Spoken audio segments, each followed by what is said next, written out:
would like to request Professor Karmalkar to extend warm welcome to Professor Sen with a flower bouquet.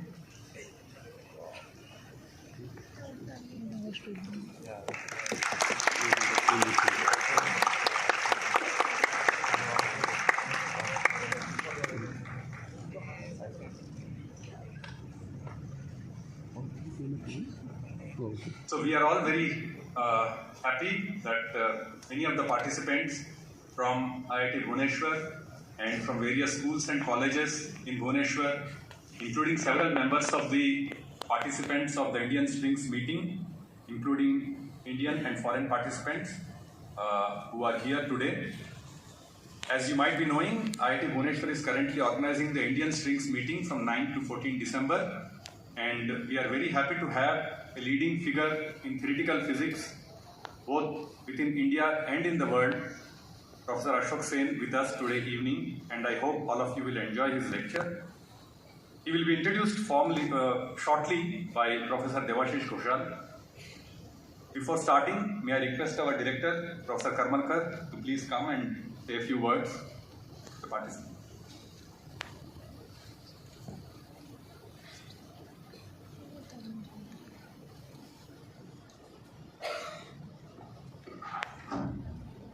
It is my pleasure to extend a warm welcome to Professor Ashoke Sen and also to all the members of the audience.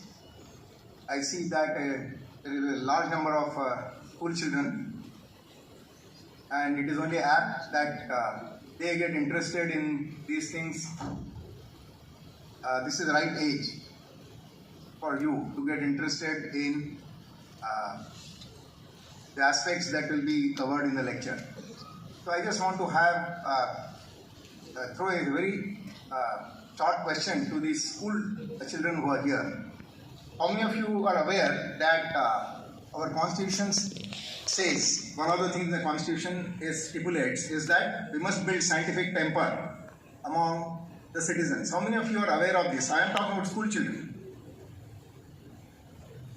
Okay, do I see some hand going up? Yeah, please raise it if you know.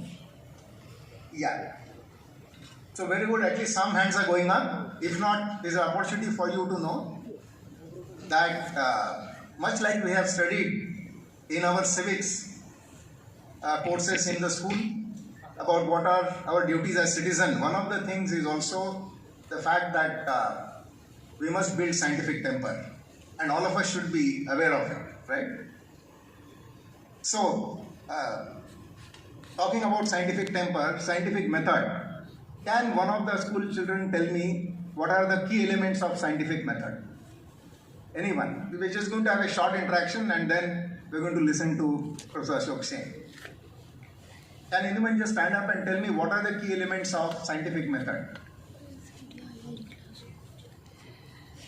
I'm sure many of you know it.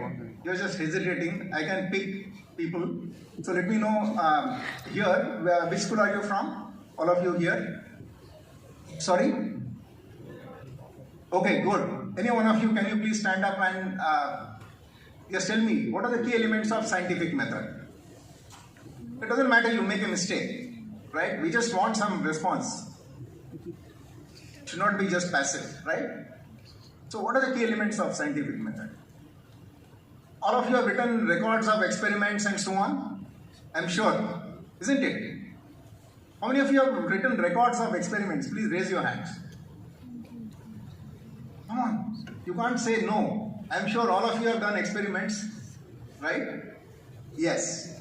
So tell me, what are the things that you wrote in the record? Now probably this is a simple question. Same question in a different form. Anyone, please stand up and tell. Even from that end, because I saw hands going up in the beginning that you are aware of what does the Constitution say. Yes. Please. Then please go there and give him a mic.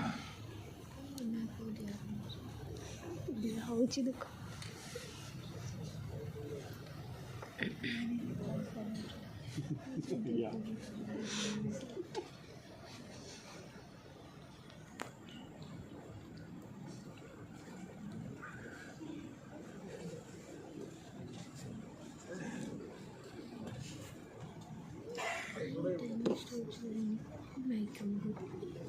So I'm just warming the audience up to receive the main message.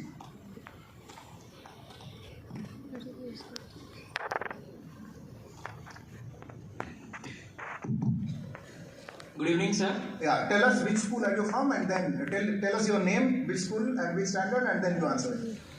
I am unifying of 11th standard and from Cohen International School, Jatni, Khodda. Okay. So the key elements aim, first of all the aim, the things needed, the steps of the experiment or the observation, and in last the conclusion, I think. Right.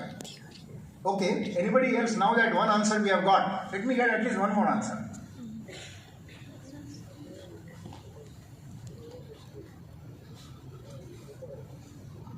Yes. Good evening, sir. I'm Sashwata Sagatya Bishop from Cohen International School. As I think that the first step we need to do is first we should observe and into ourselves. Then we should research about it and get some questions what it can be. And thirdly, I think we should do the experiment to know the actual conclusion. Okay, sit down. Thank you, sir. Right. Now, it is interesting that none of you mentioned theory as a very important part of the scientific method. Right? And today's talk is about the theory. So, please remember the key elements of scientific method, as some of you have pointed out. First, there is observation. Then there is a hypothesis, because you want to explain the observation. Right? So, it's an imaginative guess about how things work, how things may be working. And this hypothesis, very often scientists translate to some sort of a mathematical equation. And now you do an experiment to test whether your hypothesis is correct. And then what comes out of this, if the hypothesis is correct, then you get what is called the theory. So theory is a very, very important part of scientific method. Please note this. Without theory, you cannot say that something is scientific. There are other things like things should be measurable and so on. But today we are focusing on theory. So I just want to warm our audience up to that. That is one of the key aspects of scientific method. And what does the theory do? It helps you to integrate observations. Gravitational theory. What does it do? It integrates the fact that an apple is falling on your head, maybe in a straight line, and planets are going around the sun in whatever form of motion. The motions may appear different, but they are all governed by the same set of laws, right? Or same theory. So, theory is one of the key elements of scientific method. It helps you to integrate your observations. Point number one. Point number two, helps you to predict. How can you send something to the moon? You have to make calculations. And then ensure that you are designing a satellite that can go to the moon. Okay, so it helps you to predict. Explain and predict, these are at least the two elements of scientific. Explain, integrate, observations and predict. So, and usually the theory has two parts, qualitative and quantitative. Qualitative means without equations, the basic idea is logical reasoning and so on, and then this is translated into equations. So qualitative part and quantitative part. I think these are a few things that all of us should know, whether or not we pursue science or engineering later on as school children, right? To integrate different areas and probably come up with theory of everything. Okay? Thank you.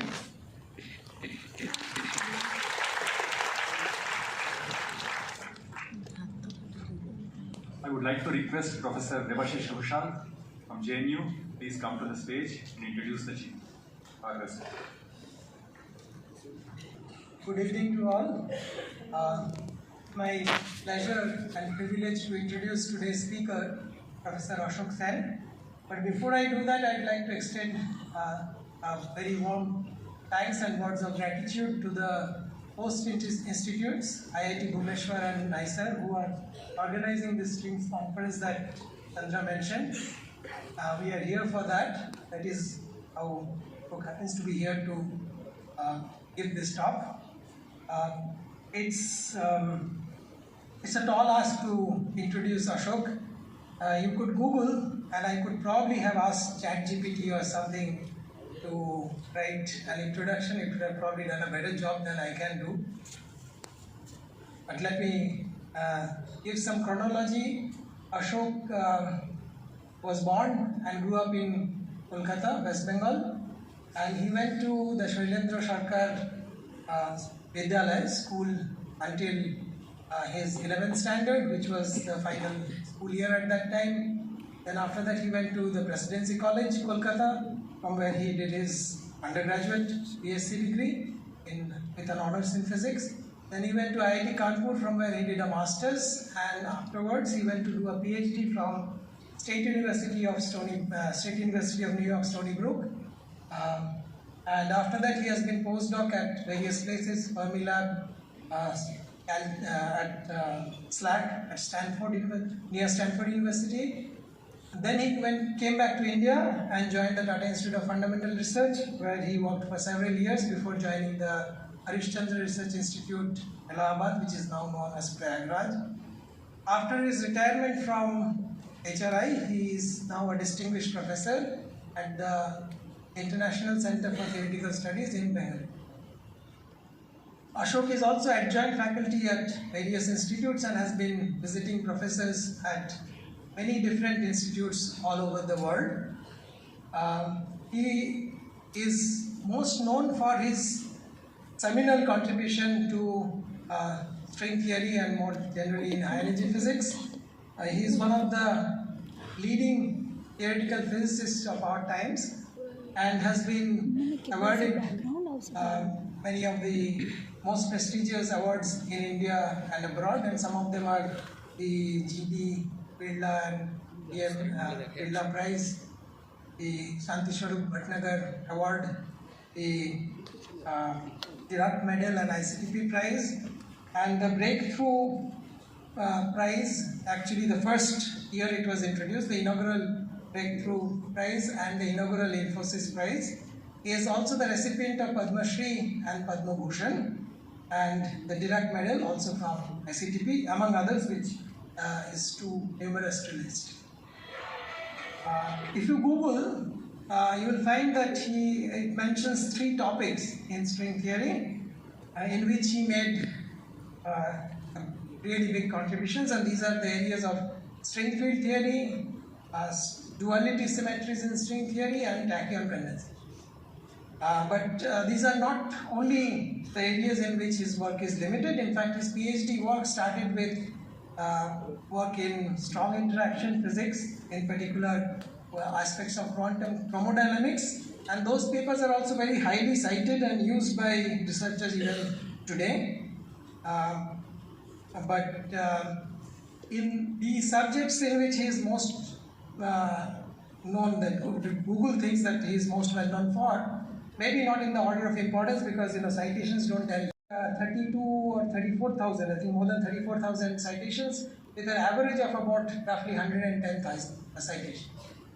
So that's actually a very remarkable achievement. But behind all this is a very warm and genuine person who anyone can approach without being feared of a strong personality that he may not entertain questions, is too famous or something. He is always available to the students and almost anyone who would like to approach him. In fact, the organizers told me that I should tell some anecdotes, and the reason I have been asked to introduce him is that I was amongst his first students. Actually, the first, if you count 2 people who joined together on the same year and finished at the same day. The other person is Professor Sudipta Mukherjee, who is at the IOB Bhubaneswar, also here. So that's the reason we were introduced. And I don't think I would have been a student of Ashok if I had known that he is so famous. But it just so happened that he joined only a few months before I joined the Tata Institute in Bombay. So I didn't know about this very famous person, and in those days, in fact, it would be hard for you young people to believe that there was no internet. So we could Google people in advance, and I was very, very ignorant. So I didn't really have to gather courage also to go and ask him. So I just happened to end up being his student. It was my good fortune. But in physics, we strongly believe in conservation laws. Momentum is conserved, energy is conserved. If energy gains somewhere, it has to lose from some other place. So my good fortune is Ashok's big misfortune to have me as a student. Then anyway, I have survived until now. He has some really good habits that the young students may want to emulate. He is very systematic and has a very good memory, of course, but he keeps meticulous record. Professor Kalmakar was mentioning about keeping records when you study science. And he has maintained records of all his calculations in thick notebooks, numbered sequentially from, I think, from his postdoc days, if not even earlier. And these are into several hundreds now. And he has kept all of them. So if you ask something, in principle, he can go back and dig out some calculations that he has done 30 years ago. So that's one of the characteristics. And the other is, we were colleagues. He was also at HRI, I was there.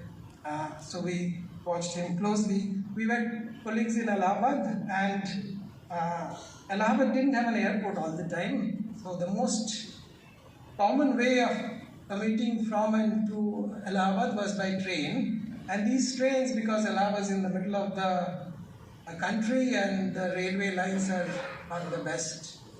So these trains used to be very, very late, run late by several hours, and we wouldn't know in advance. You go to the train station, you find that your train is delayed by 6 hours or 8 hours or something, and that's only a rough estimate. You could have an error bar of 4 or 5 hours after that. So most of us would, waste time. We would go and have tea and curse the railway system, how badly they are maintained, why they can't do their work properly, and all that.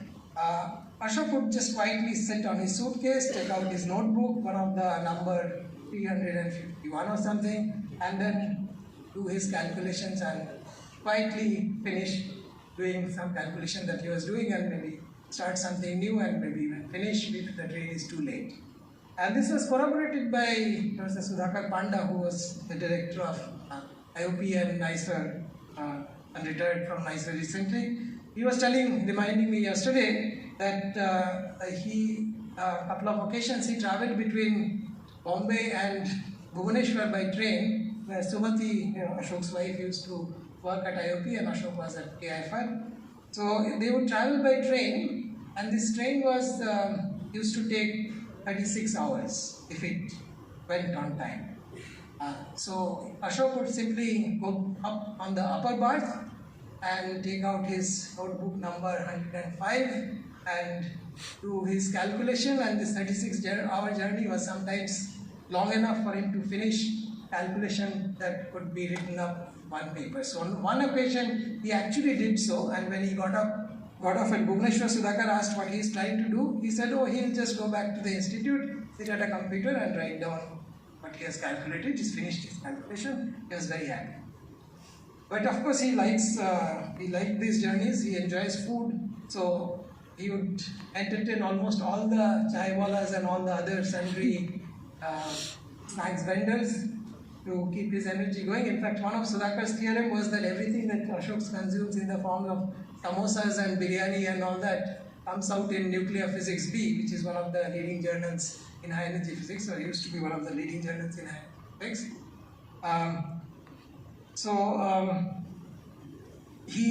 These are among his interests, that is cooking, good food, and apart from physics, and reading books, and occasionally reading books of various kinds, but occasionally also he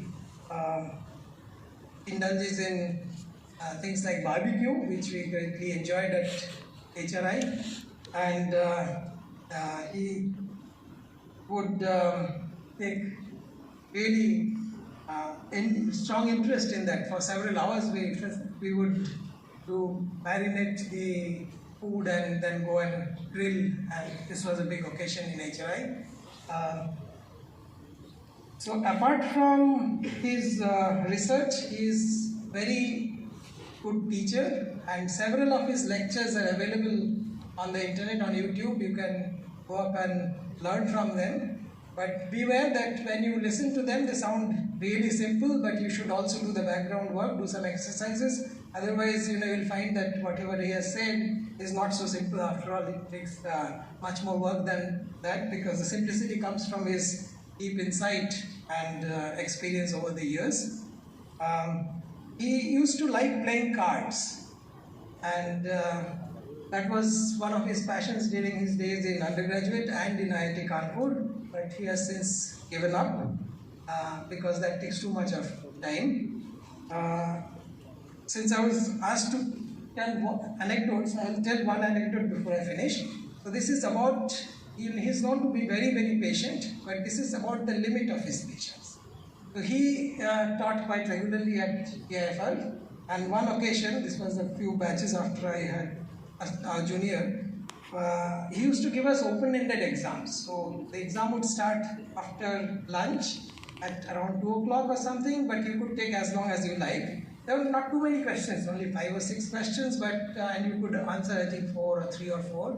But they were tough, they required some thinking, and he would be willing to give you as much time as you need. So you would have dinner break, then you would have a tea break, again, and so on. So people would just try for 6-7 hours, and then eventually whatever they could do, they could finish and give up and go. But on one occasion, this batch, now this guy is a very well-known experimental physicist in a very big institute in India, I can't name him. So he, being an experimentalist or a budding experimentalist, wanted to test Ashoke's patience. So whatever he could write, I think he had finished by around 6 p.m. And he was not writing anything, he just wanted to know how long Ashoke is willing to. So he kept waiting and waiting. Eventually everyone submitted their papers by about 8 or 9 p.m. and went home. This guy is just sitting there and not writing anything. He wanted to know who blinks first. So at around 11 o'clock, Ashoke finally gave up and said, do you want to write anything more? So he said no, submitted his paper and went. So that's him, even though his patience may have grown since then, it may have just almost reached infinity now. This is the anecdote that I wanted. Thank you very much. Ashoke.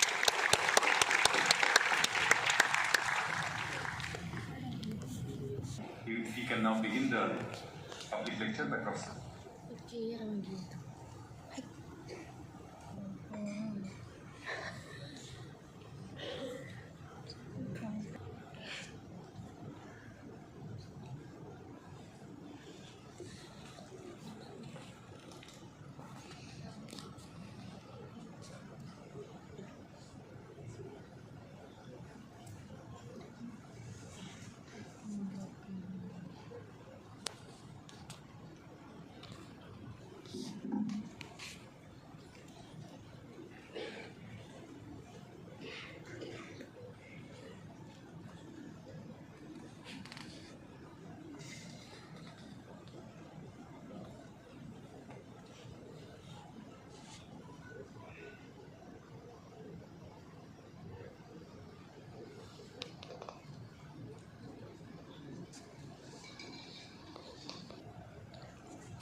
First of all, thank you very much for the invitation, and it's an honor for me to give this talk here.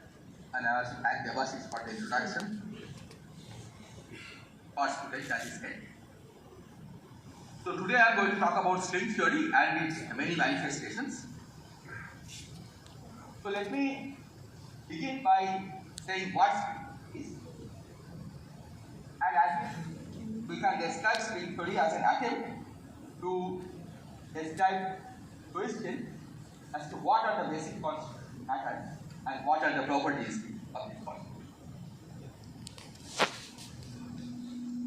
So let me begin.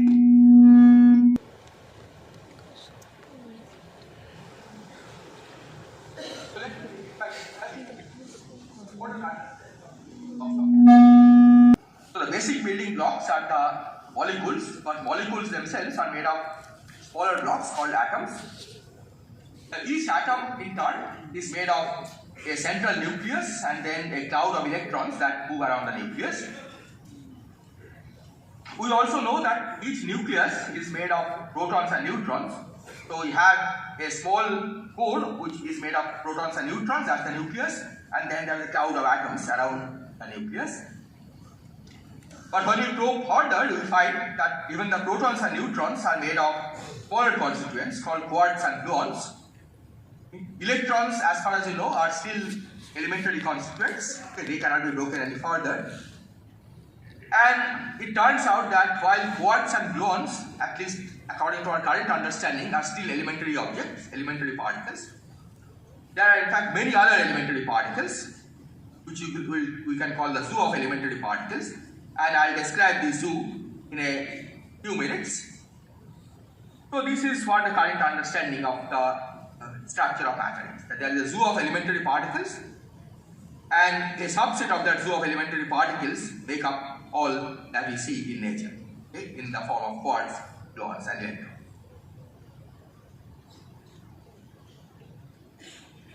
Now, these elementary particles are not inert, they exert force on each other. We said that they interact, and they interact by various kinds of forces. Okay, and perhaps all of you are familiar with the gravitational force. Okay, this is the reason why we stay on the surface of the Earth, why Earth moves around the Sun. There is also electromagnetic force. You probably have all experienced the force of a bar magnet. Okay, but besides that, most of what we observe today is due to electromagnetic force. Okay, even the light that you see is the result of electromagnetic force. But besides these two, we also need to postulate strong and weak force for explaining the properties of these elementary particles. For example, the strong force is needed to bind the protons and neutrons inside the nucleus, or the quarks inside the protons and neutrons. And finally, there is weak force, which again we need to postulate in order to explain the force between these various elementary particles.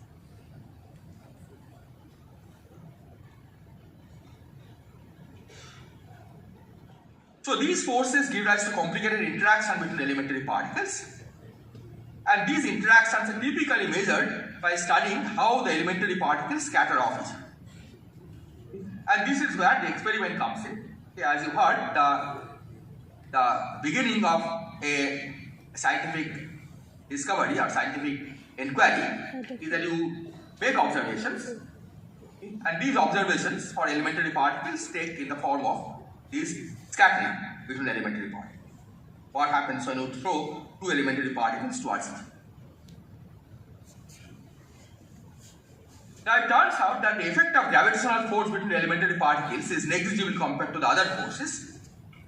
So the gravitational forces cannot be measured by standard scattering experiments because they don't really affect the standard scattering experiments very much. They have to be measured by other means, like for example that the Earth and the Sun exert gravitational force on each other. That's the reason why the Earth is going around the Sun. Now to see that the gravitational force is small compared to the other forces, one can do a simple calculation, and this is the only calculation that I'll be doing in this talk. So you can compare the electrostatic force between two protons with the gravitational force between two protons. And for simplicity, we can imagine that both protons are at rest, so that you can calculate the forces very easily. So here is the formula. We calculate the gravitational force between two protons by looking at by using the Newton's law of gravity. Okay, where G here is the Newton's constant, mp is the mass of the proton, and by the inverse square law, the force takes this form, gmp square over r square. And similarly, the electrostatic force between two protons can be calculated by using the Coulomb's law, okay, which I have written here. And in this calculation, I am using CGS units because that's what I learned in school, but you can use any other units that you like. But the ratios of the forces, of course, is independent of what units you choose. Okay, it's a dimensionless number.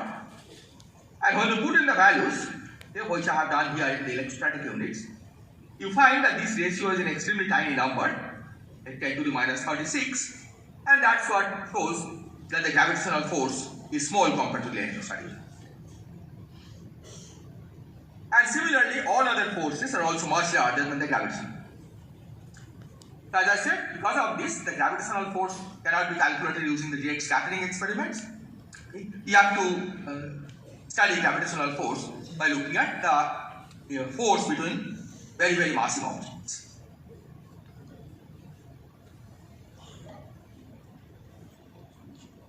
So this is what we know from experiments.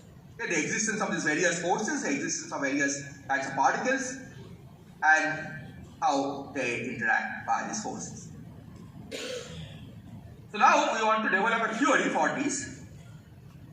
Okay, the theory will tell us what lies behind the elementary particles and the forces that they exert. And to develop such a theory, we have to remember two important points. First is that in typical experiments, elementary particles move very fast, almost at the speed of light. So we need to use what is called the special theory of relativity, which is the theory that describes particles which move very fast. The second thing we have to remember is that the elementary particles are very small, and because of this we cannot use the standard classical laws or Newton's laws of motion for describing elementary particles. We need to describe them using what is called the quantum mechanics, which requires a modification of the Newton's laws.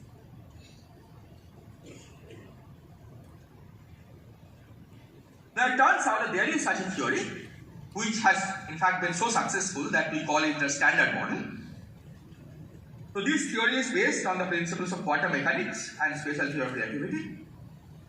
And in principle, this theory can be used to calculate the result of any experiment that we used to perform involving elementary particles. And so far, the standard model indeed has been extremely successful in explaining almost all observed experimental data involving elementary particles. However, there is one shortcoming of the standard model, that it does not include gravity. Now, even though it does not include gravity, as I said, it is well suited for describing scattering between elementary particles, because as you saw, the effect of gravitational force is very, very small during scattering of elementary particles.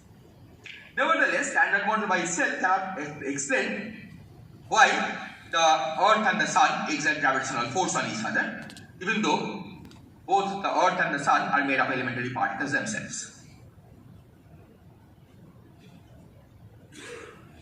So here I have given the list of elementary particles according to the standard model, and this is what I meant earlier by the zoo of elementary particles. So they are divided into various classes, which are called quarks. As you can see, there are several types of quarks. In fact, 6 times 3, which is 18 types of quarks, which we call the up quarks, and this 1, 2 and 3 sometimes is also referred to as colors, red, blue and green, but those are just names. It's just enough to know that there are 3 kinds of up quark, 3 kinds of down quark, 3 kinds of charm quark, 3 kinds of strange quark, 3 types of top quark and 3 types of bottom quark. So there are various kinds of quarks, of which protons and neutrons are made of only essentially the up and the down quarks. Then there are particles called leptons. Here you see the familiar electron that I introduced earlier. Okay, this is called the neutrino or the electron neutrino, and there are similar particles which are listed here. This third group is an important group of particles. These are the ones that are responsible for the forces. So for example, the gluons, okay, there are 8 particles collectively called the gluons. These are responsible for strong forces. So the reason that 2 particles exert strong force on each other is that they keep exchanging gluons among themselves. Similarly, photon is what mediates electromagnetic force, and these are the particles that mediate the quick that we. And finally, there is a particle called the Higgs, which apparently plays no role like these. Nevertheless, this is absolutely essential in order to have a consistent theory of elementary particles. The standard model will not succeed without having this Higgs particle. And here I should mention that the Higgs particle was predicted just based on the theory about 50 years before it was actually discovered. The discovery of Higgs goes back to 2012, but its existence was predicted long time ago, just based on theory. But by now, we know all the particles, we have experimentally seen all the particles that are listed here.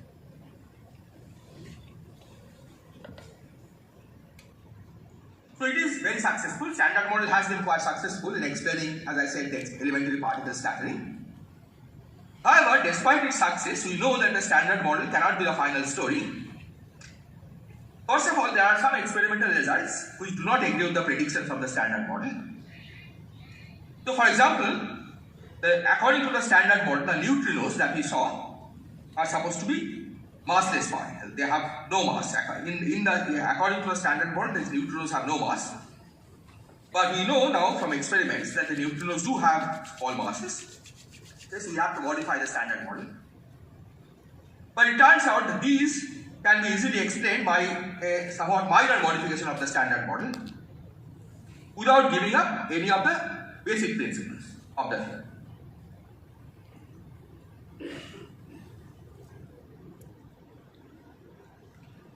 There is, however, a more serious reason why the standard model cannot be complete. And as I have already said, that the reason is that it does not contain one important force that we observe in nature, namely the gravitational force.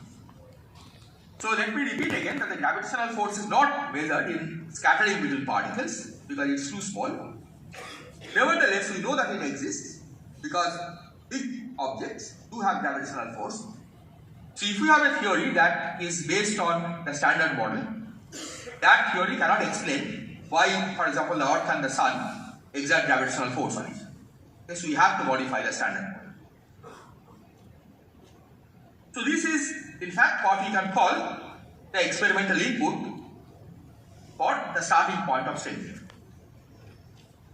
So string theory is an attempt to combine gravity with standard model to get a complete theory of the universe.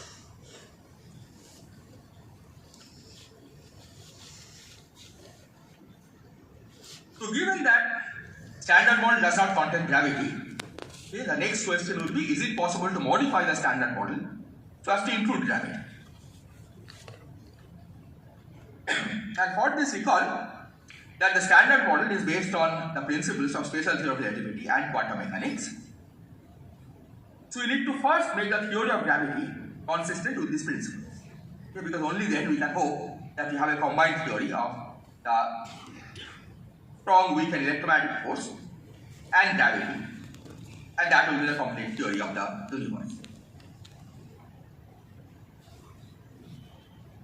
Now the first step, that is making gravity consistent with special theory of relativity, this was carried out by Einstein in 1950.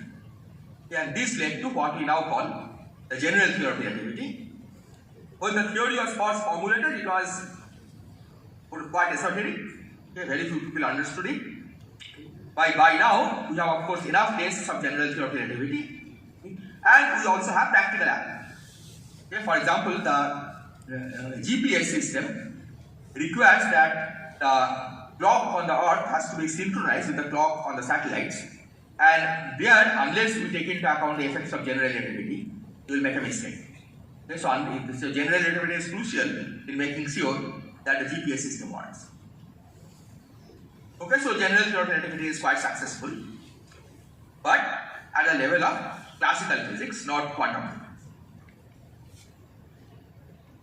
So that is the second step. That is, we have to somehow modify the general theory of relativity so that it becomes consistent with the principles of quantum mechanics. And this turns out to be an extremely difficult task.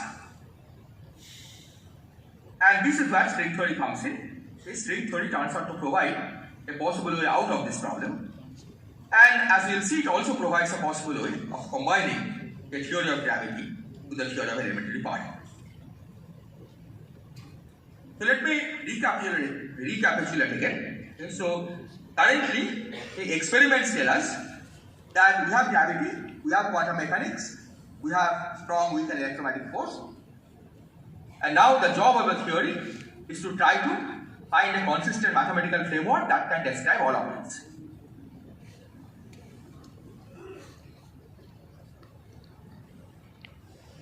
So with this, let me say what string theory is about. In fact, string theory started its life not as an attempt to formulate theory of gravity, but for something completely different, which are not described today. But the basic idea of string theory is that defined elementary particles, or what we think of as constitute particle-like objects which constitute matter, are in fact defined vibrational states of a string. Okay, it can come in the form of closed strings with no ends, as you can see here, or open strings with ends. So, again, the idea is that the elementary constituents of matter are not point-like objects, but string-like objects. And the defined vibrational states of the string should act as if they are defined elementary particles. So, if string theory is successful, then all of these particles that you saw here, they should all correspond to defined vibrational states of the string. So that's the main idea behind string theory.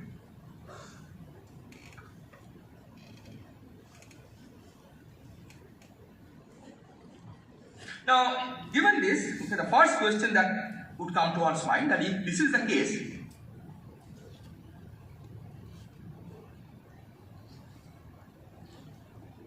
Control L. Okay, so if this is the case, then the next question that would arise is, if the elementary objects are really string-like objects, why haven't we seen this? Because in all experiments, elementary particles appear to be point-like. Like electron appears to be point-like, quarks appear to be point-like, and so on. And the answer to this is contained within string theory itself. What one finds is that the typical size of a string, in fact, is extremely small. It's of the order of 10 to the minus 33 centimeter. And this is much, much smaller than the length scale that we can probe by any present experiment, which in fact is of the order of 10 to the minus 17 centimeter. And because of this, even if string theory was right, to any present experimentalist, the states of the string will appear to be particle-like objects. But it also tells us that there is a clear prediction of what string theory could give, that if we could probe distances, okay, which are of this order, which are of order of 10 to the minus 33 centimeter, then you should see that the elementary particles actually behave like strings, that they are one-dimensional objects rather than zero-dimensional objects. It's just that with our current experimental techniques, we cannot probe distances that are this small. Okay, but this of course doesn't mean that this cannot be done in the future.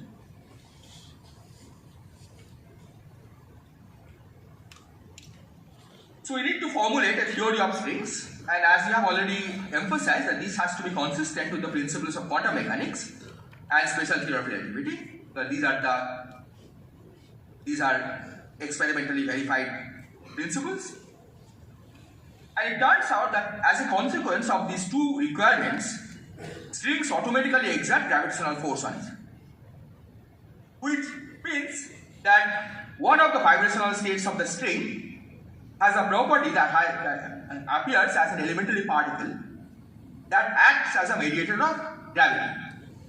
Just like we saw photons as a mediator of electromagnetic force and the gluons as a mediator of strong force, and the W plus W minus and Z as mediators of electromagnetic of weak force, string theory automatically gives us an elementary particle that mediates gravitational force.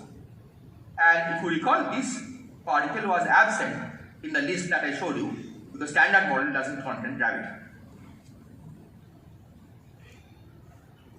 Furthermore, as I said, this theory is automatically consistent with the principles of quantum mechanics and general theory of relativity. So in this sense, string theory already gives you a consistent quantum theory of gravity. The main question now is, does it also include the strong, weak and electromagnetic force that we are familiar with?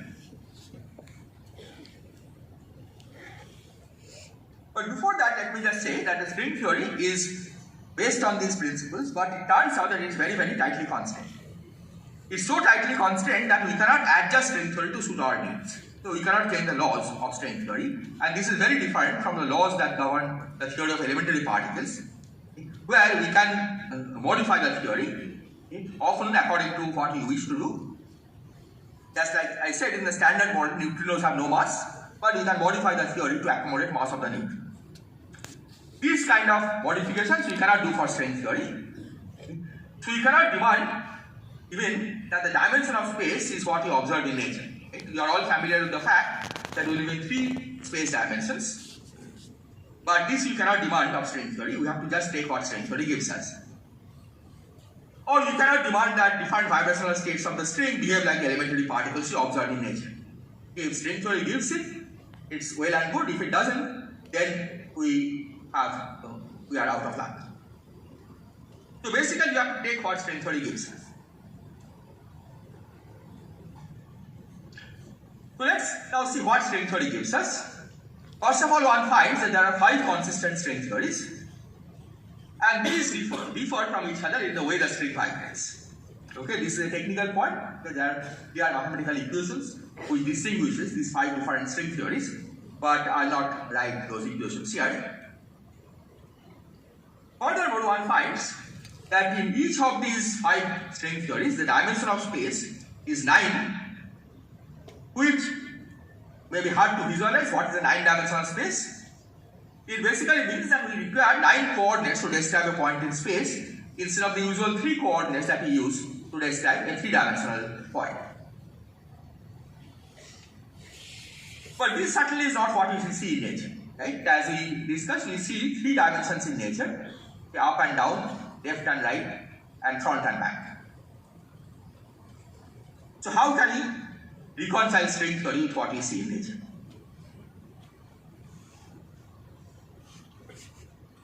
Now it turns out that there is an old idea called compactification that can be used to make an intrinsically 9-dimensional theory appear as if it's a 3-dimensional theory.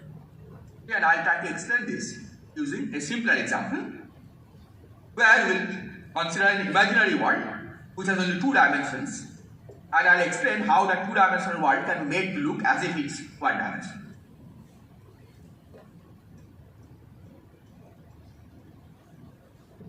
So let's consider a 2-dimensional world with 2-dimensional people living in it. Okay, so you can imagine that flat land which extends to infinity in both directions. Okay, and imagine that the creatures which are 2-dimensional, they can only slide along the flat land. But now we are going to make this a little more interesting. We'll take this flat land and we'll say that it's not infinite in all directions. In one of the directions, if you travel a certain distance, you come back to the original point. Pictorially, you can think of this as what we see as the surface of the cylinder. Forget about the interior of the cylinder. Imagine an infinite cylinder and consider its surface, which the cylinder is of radius r. So, on such a cylinder, if you walk 2 pi r distance in one direction, you come back to where you started. So, if we look at the surface of the cylinder, we can see that if r is very large, say larger than the range of the most powerful telescope that these 2-dimensional creatures might have, then the 2-dimensional space will appear to be infinite in both directions. Imagine that in our units r was say 10 million light years. Then probably we will not realize that this space has this periodic structure. We will think of this as an infinite space.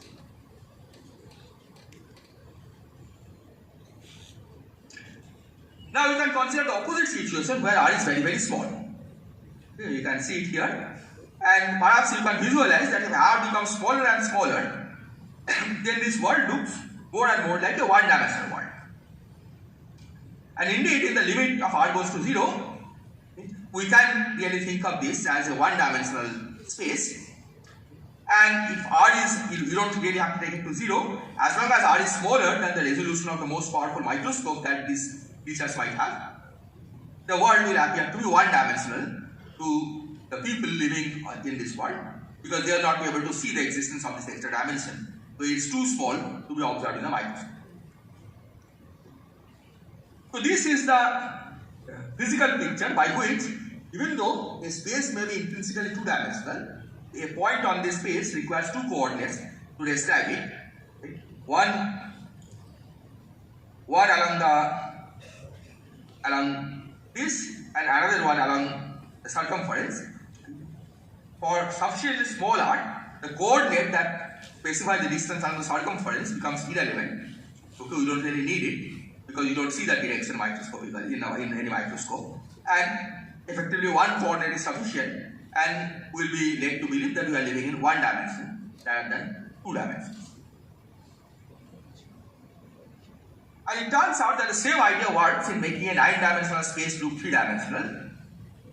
We can take 6 of the 9 space directions to be small, which describes some compact space K. And the idea is that when the size of K is sufficiently small, then the space will appear to be 3-dimensional, and that's the way the 3-dimensional world emerges from string theory.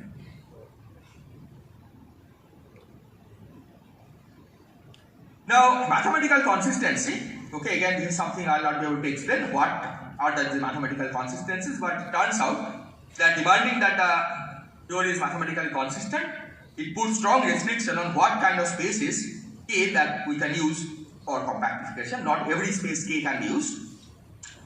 Nevertheless, there are many different spaces for which that we can use for compactification. These are 6-dimensional spaces, because recall that we have to make 6 of the 9 space directions to be small and compact, and that's what we're calling K. So there are many different choices of this 6-dimensional space. And so this says that even if we begin with a specific string theory, okay, one of these 5 consistent string theories that I described, that once we allow this compactification, there are more possibilities because there can be different choices of K.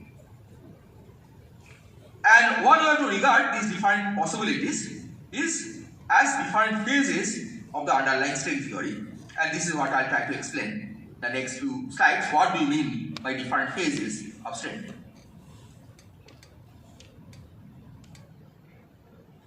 So for this I'll use an analogy.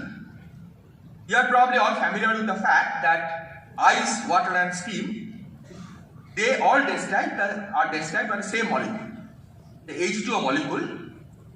So if we have a theory that describes the H2O molecules and the force between the H2O molecules, then that single theory can have different manifestations, and those different manifestations are what we call the different phases, and they are ice, water and steam.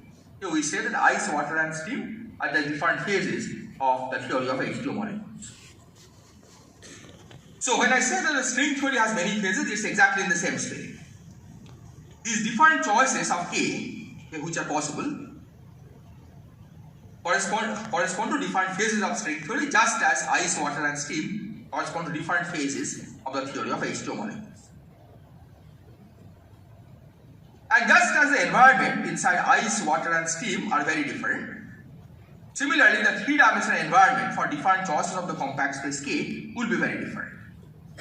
So if K takes one shape, okay, you will see one kind of environment in the 3 dimensions. If K takes a different shape, you will see a different kind of environment in the 3 dimensions. Just as ice and water have very different manifestations. And indeed, even the fundamental constants of nature, or what we believe, okay, from the standard particle physics viewpoint as fundamental constants of nature, like the number of elementary particles and the masses and the charges that the elementary particles carry, will appear to be different in different phases of the theory. Okay, and that basically says that these are not really fundamental constants of nature.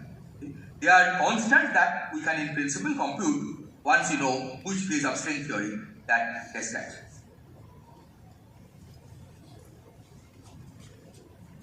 Now it turns out that for some choices of K, the 3-dimensional environment is very similar to the nature that you observed. It has elementary particles and forces similar to what you observed in nature. Particles like the electrons and neutrinos and quarks and gluons and photons and W particles. And this basically says that besides solving the problem of formulating the quantum theory of gravity, string theory also offers the possibility of combining these with the theory of elementary particles and their forces.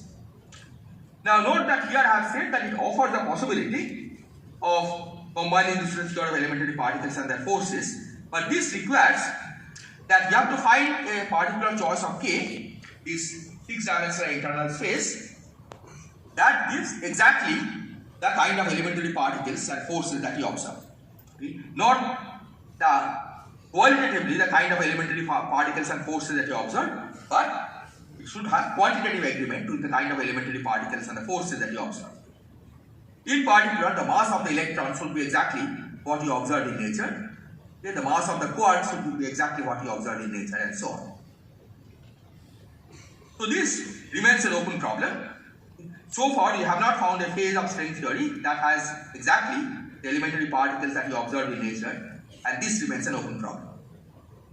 And in fact, in this conference itself, there are several talks which describe various attempts to try to circumvent this problem. Okay, basically, trying to has exactly the kind of elementary particles that you observe in nature. But this is still an open problem itself.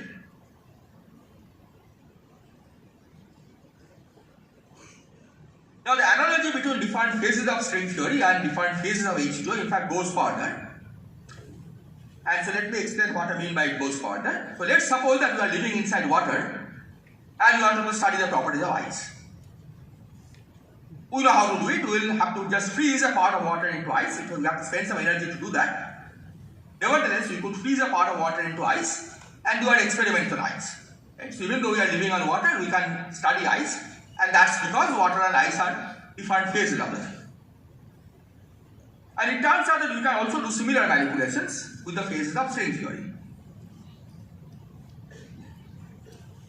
So let's suppose that you are living in a phase in which 6 of the 9 dimensions are just circles of small size. I described a particular case where there is one circle. Imagine that each of the 6 directions are just small circles. So that's a very simple choice of the compact space K. And suppose you are living in such a world. Okay, this will indeed appear to be a 3-dimensional world like ours because the 6 of the directions are very small.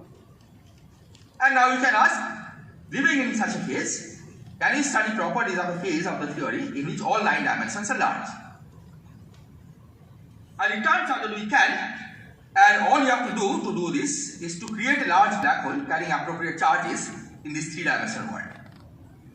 In that case, near the black hole, the space will open up into a 9-dimensional space, and we can send our instruments and study the properties of the 9-dimensional phase of the theory, just as in water we can freeze some part into ice and send our instruments and measure the properties of ice. And we could even go and live there and experience the 9-dimensional world we choose to use. So here is a picture. Okay. So here is the 3-dimensional space. Okay. From far away, the world looks 3-dimensional. Okay, that's where say we are living.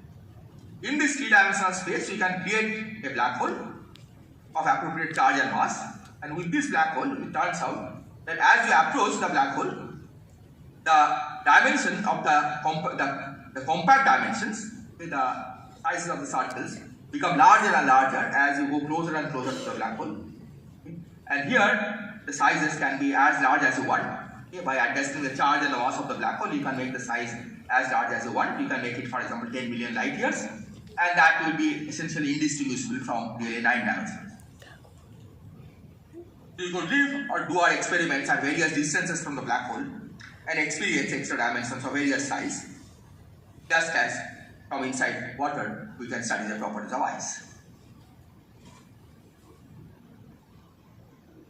Now, from what we have described so far, it would seem that there are altogether 5 consistent string theories, each with many different phases. And indeed, this was our understanding of the theory in the early days. However, subsequent research showed that these 5 different string theories are not really different, but in fact they all give different descriptions of the same underlying theory. And what we mean by string theory today is this unified theory, which encompasses all the 5 string theories that we started.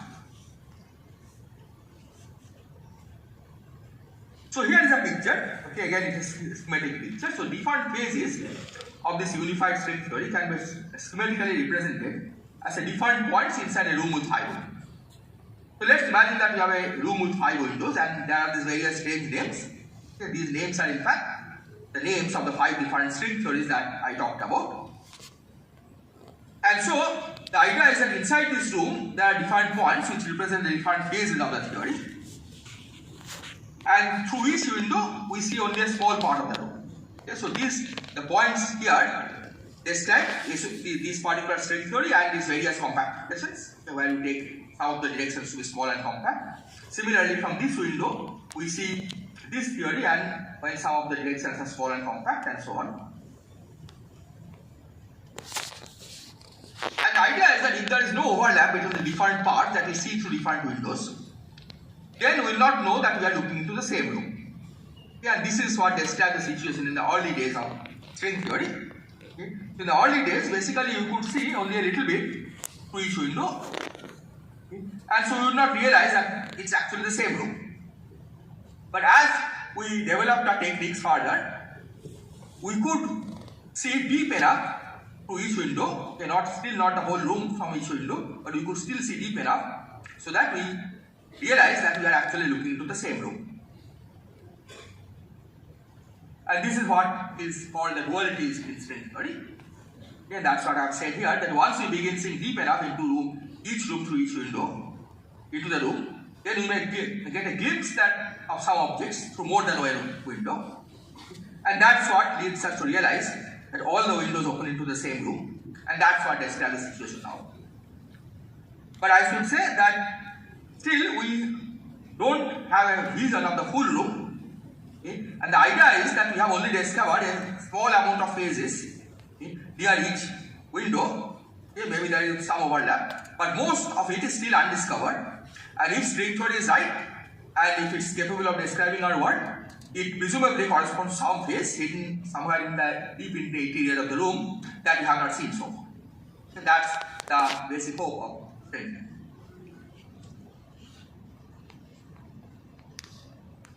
So one of the main directions of research in string theory involves attempts to open up new windows into this room. Okay, are these the only 5 ways of studying the theory, or are there other ways? And in fact, there are new windows. Okay, the most famous example of such a window is what is called the ADS-CFT correspondence.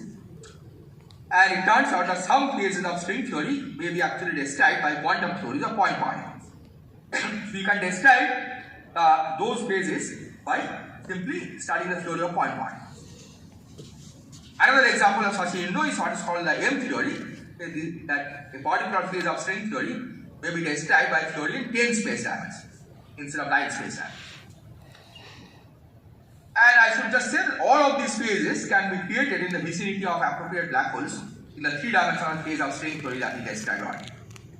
Namely, you start with a string theory with all 6 directions made into small circles, and then by adjusting the charge of the black hole appropriately, we can ensure that as you go close to the black hole, you either see the M theory phase or you see the antidecedar phase, the ADS phase, and you can study that.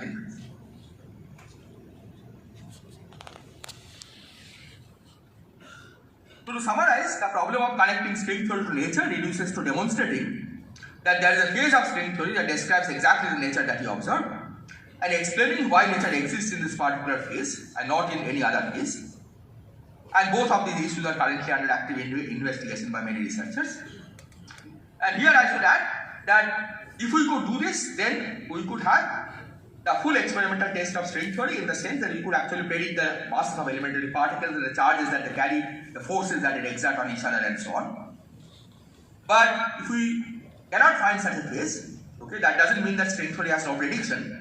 It has a clear prediction that if you collide particles at a very, very high energy, so that you go distances of the order 10 to the minus 33 centimeter, then you should see string-like objects rather than particle-like objects.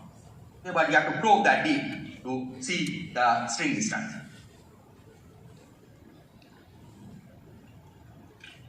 So I'll finish by describing a speculative solution to the second issue. Okay, let me remind you what the second issue was. Okay, and that is that even if we find a phase of string theory that describes exactly the nature that you observe, we have to explain why nature chooses a particular phase of string theory while we live, and why not any other phase. So according to this speculation, no single phase of string theory is special, and in fact different parts of the universe exist in different phases, and we see a particular phase of string theory just because we happen to live in a particular region.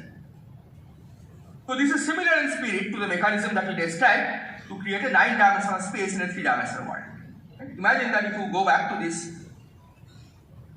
this picture over here, okay, suppose you have a big black hole, then far away, if you live far away from the black hole, you see as if you are living in a 3-dimensional space.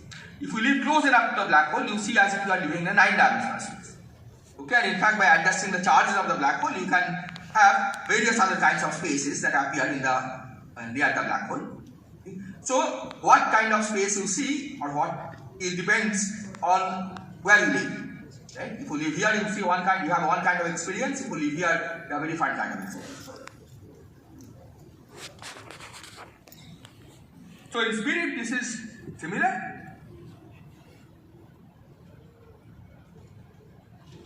But for the type of phase that we need to describe the universe around us, the actual mechanism turns out to be a bit more complicated than just forming a single large black hole. And this is what I'll try to describe. So it turns out that many phases of string theory have the property that they expand rapidly according to the laws of general theory of relativity.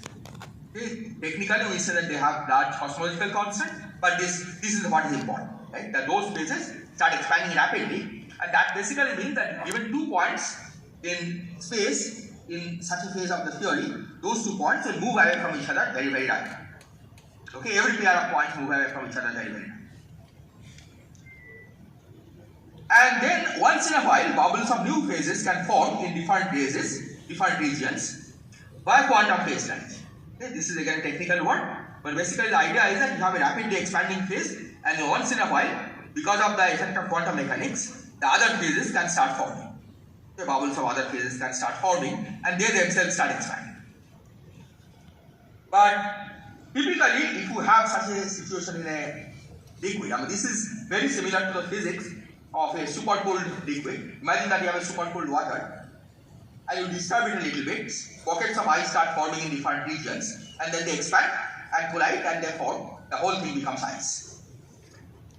Here, this would have happened, the phase, as the bubbles expand, the boundaries would have collided and made into a single phase, except that because of this rapid expansion of this intervening medium, which is a consequence of general theory of relativity, it's a standard classical general theory of relativity, no quantum mechanics here.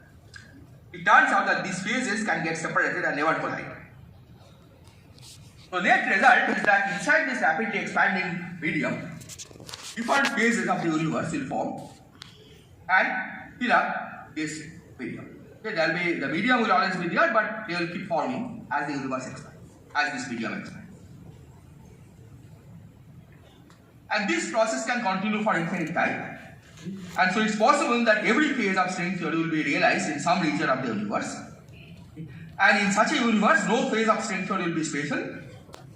But it's just that in different regions of the universe, you have different phases. And we see one particular phase because we just live, we happen to live in that region.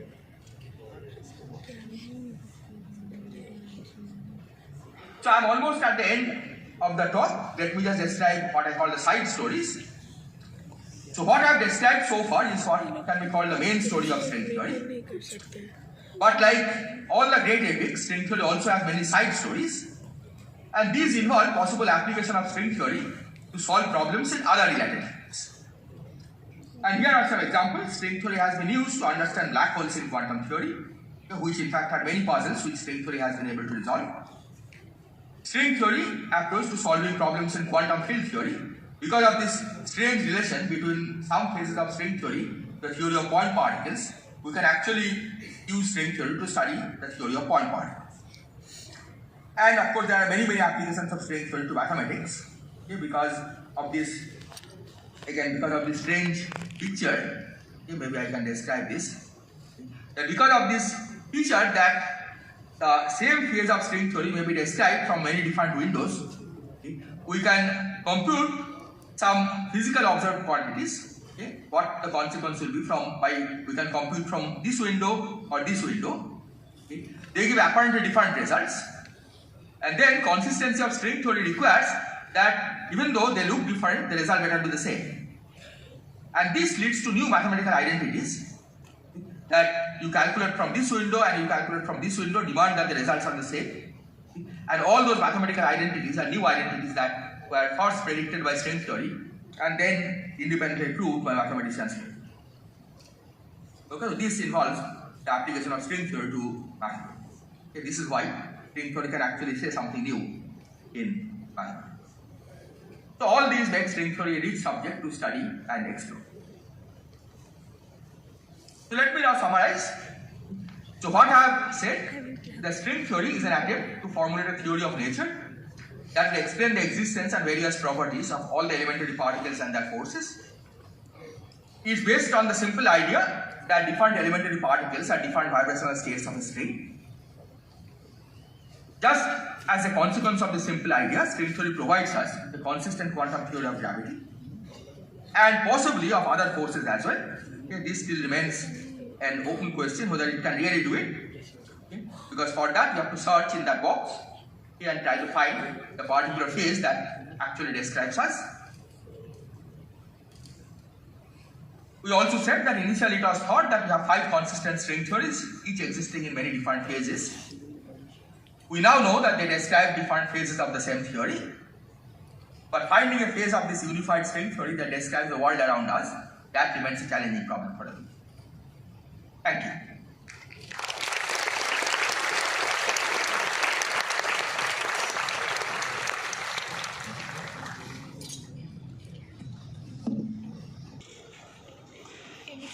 Simple talk लेटा पॉडल physics पढ़ना हो रहा है ना अरे recall nuclear Space is special. You gave some example of black hole and it depends on how far we are from the black hole now, sir. Sir, I understand it is an abstract concept, but I can't think of any other way that are you suggesting that there is a black hole outside of our universe and that our universe is like a phase and it happens to be in the distance that we are experiencing 3D, and there could be also, it starts suggesting that there could be other universes, sir, like as I said, for our universe, the black hole is too simple a picture. That was for a different kind of universe where the extra directions are just circles. We know that that simple phase doesn't describe our universe.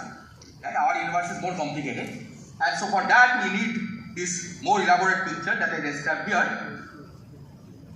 That you need this rapidly expanding phase, and then inside this will be embedded in one part our universe. But indeed, as we go out, we will see that there are these other phases that exist in. So the whole universe, in this picture, the whole universe contains different phases, and one of which happens to be our phase.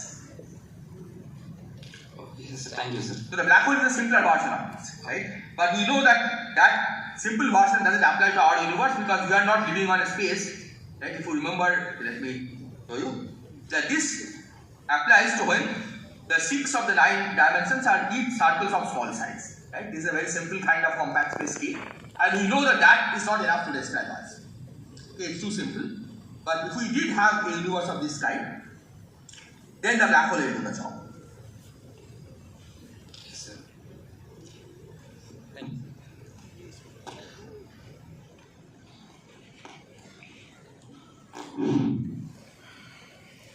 Good evening and thank you, sir, for your nice and very new talk. For last few minutes I am pressing very hard to understand your talk. In fact, I have not understand. Okay? Yeah. Yeah, so which part do you want to explain?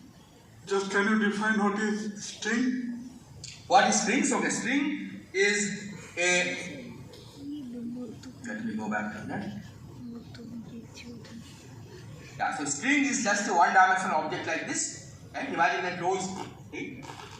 You can think of the string that you are familiar with, right? You can take a rubber band, but almost 0 thickness. The difference between a string and a rubber band is the rubber band follows the Newton's laws. make him understand about These strings are relativistic, they follow the laws of relativity. So the two things that distinguish a string from a regular rubber band is that they follow the laws of special relativity and they follow the laws of quantum mechanics. This is what I have said here, that you have to satisfy these two basic principles, but otherwise the string is like a rubber band. And this is what is supposed to be the elementary constituents of matter. So can you tell how this string is different from other object, molecule or atom? How it is different? Yeah, so molecules and atoms are composed of smaller objects, right? In string theory, each of these strings will be like elementary particles, and the molecules and atoms will be built out of these strings. Okay. Many strings together will form a molecule and an atom. And another thing. Yes. So you are talking about many dimensions, sometimes 3 dimensions, sometimes 6, that microorganism and other thing. And we so far 3 dimensions. 9, 6, 12, that dimension you are talking about with respect to whom? Well, this is a mathematical description. If the dimension, let me here have explained. See, here for example, take the case of 2 dimensions. Right? Take the surface of the cylinder. If the surface of the cylinder is, if the radius of the cylinder is very, very large, then a creature living on this will see it as a 2-dimensional one. Now, when the radius becomes small, right, smaller than the sensory organs of the distance that the creatures can sense, or even smaller than the microscope that these creatures might have built, that's the picture here, then it will appear as 1 dimension. So intrinsically, this space is 2 dimensional, that's 2 coordinates. But it just so happens that depending on the size, it may appear as 1 dimensional to the people living in that space. So the same picture is true in string theory, that intrinsically string has 9 dimensions. Right? This is what is given by the theory and you cannot change it. But the theory allows some of these directions to be small and compact, okay, just like this circle over here. And the idea is that depending on the size of the circle, size of the compact directions, we may either view it as a 9-dimensional space, or a 3-dimensional space, or even something in between. Imagine that some of the directions are large, some of the directions are small. Then it may appear as 8-dimensional, or 7-dimensional, or 6-dimensional. That depends on the choice of this compact space K. Another thing, simple thing. Say for example on cube, or a sphere or cuboid, whatever. So do you think that is a cube exactly? Sorry, I did not. Say for example, screen. What is the shape of the screen? The shape of the string? Yeah. Yeah. See, the string is vibrating, so it exists in many different quantum states. No, sir. My question will come later. Just to answer my question, what is the shape of the screen? See, string doesn't have a definite shape because it's described as laws of quantum mechanics, right? So you think of an atom. Does the atom have a shape? The electrons are a cloud of there is a cloud of electrons inside the atom, right? And described by the probability of the electrons being in different states, okay, different positions. The string is exactly the same. There is a probability of the string being this big or the probability of the string being this big. That depends on the particular quantum state of the string. In quantum mechanics, you don't talk about definite shapes. You only talk about probabilities. Okay, sir. Thank you. Actually, still I am facing difficulty to understand this theory. Sorry, sir. Thank you. My problem. Okay. Thank you, sir. I'm sorry. Thank you, sir. Good evening, sir. Yes, sir. I'm Kodan Ram. I have two questions. One is, so you showed that the phases they emerge as bubbles. Yes. So do they also disappear? And so if they are disappearing and getting created, so you also initially talked about the conservation of physical quantities. So in this grand universe having 9 dimensions, yes, is there again laws like conservation of whatever the quantities are? So that's one question, sir. And the second question is, so you mentioned about the compaction. So we are in one of the phases of this grand universe, whatever we may call. In the example of that Edwin about the flat land. So if we are living in that compacted flat land, can we actually sense the other dimensions? So how are we actually hoping to actually prove that we are in one of the phases? Okay, yeah. So let me first start with the first question. So you are asking whether these phases can disappear, and they can disappear. They cannot just disappear. What can happen is that some other phase may form inside them. Just like in this rapidly expanding universe, we form bubbles of these phases. Right? Some other phase can form inside this, right? And that will all again start expanding inside this phase. Okay, that's the way the part of this phase may disappear. Okay? But they will not just disappear into nothing. Okay? And the conservation laws, this obeys of course all the conservation laws that are implied by the theory. But once you include the effect of general theory of relativity, the conservation laws are somewhat strange. Energy as such is not conserved, okay, because there is this medium has pressure, and that can change the total energy. But otherwise, it does follow all the conservation laws. Now, about detecting the extra dimensions. Okay. So basically, what you have to do, right? If you go back to this picture, imagine that you had these two-dimensional creatures, right? And they are actually living in this on this cylinder. They are not being able to see this extra dimension. But if they start building better and better microscopes, then eventually they will be able to see this extra dimension. And in string theory, okay, the analog of there is a bound, there is a limit on how small these extra dimensions can be, and that is the same 10 to the minus 36 centimeter that I described earlier. Okay, that's a fundamental length scale. So you know for sure that the extra dimensions cannot be smaller than 10 to the minus 36 centimeter. So if you can build a microscope that is strong enough to see that, probe that distance, then you will indeed see these extra dimensions. And if you don't see them, that will basically show that again the string theory cannot be the correct theory, because string theory predicts the existence of these extra dimensions. So that's the way you have to see these extra dimensions, that build better and better microscopes. So today's microscopes can probe a distance of the order of 10 to the minus 17 centimeter. Right? So you have a long way to go, but it doesn't mean that eventually you cannot reach there.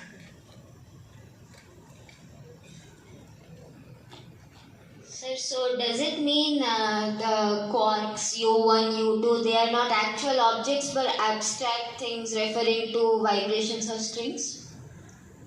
Well, vibrations of strings are also actual objects. Right? But indeed, according to this, the quarks, and if string theory is the right theory, then quarks and gluons will be some vibrational states of the string.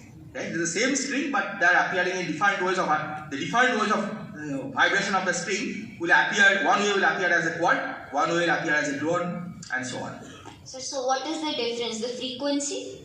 Yeah, the frequency, the amplitude. Right? In quantum mechanics, of course, you translate this into something else. But yeah, if you want to have the classical picture, the frequency, amplitude, these are the different. So how rapidly it is oscillating, what amplitude is oscillating with, and so on. So some of the strings were circular and some were straight. So what is the difference between them? Yeah, so the difference, these are called open and closed strings. Let me go back here. So these are what are called closed strings. As you can see, they are called closed because they have no boundaries. These in fact are common to all string theories. Okay, I described those 5 different string theories. All 5 different string theories have these closed strings. These are called open strings, right, which have open ends. And these are there only in one of the 5 string theories, which is called, this is called Ripon string theory. Let me go to that list.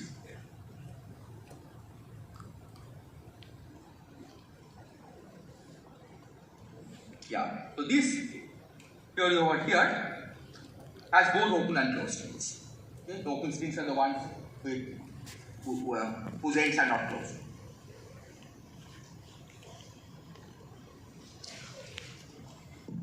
Good evening.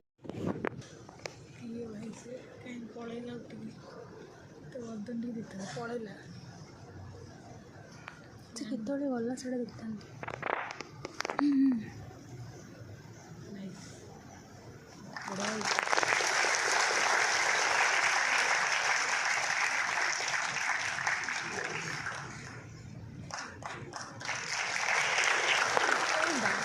ବାଡ଼ି ଭଳିଆ ଆରେ ସେଇଟା ଦିଅନ୍ତି।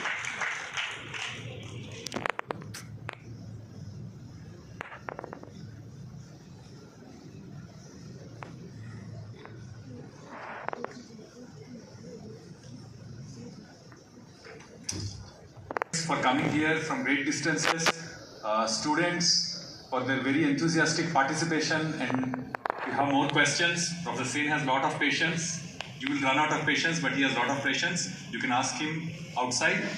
I would like to thank Professor Sen actually for taking time out of his schedule and giving a nice lecture here.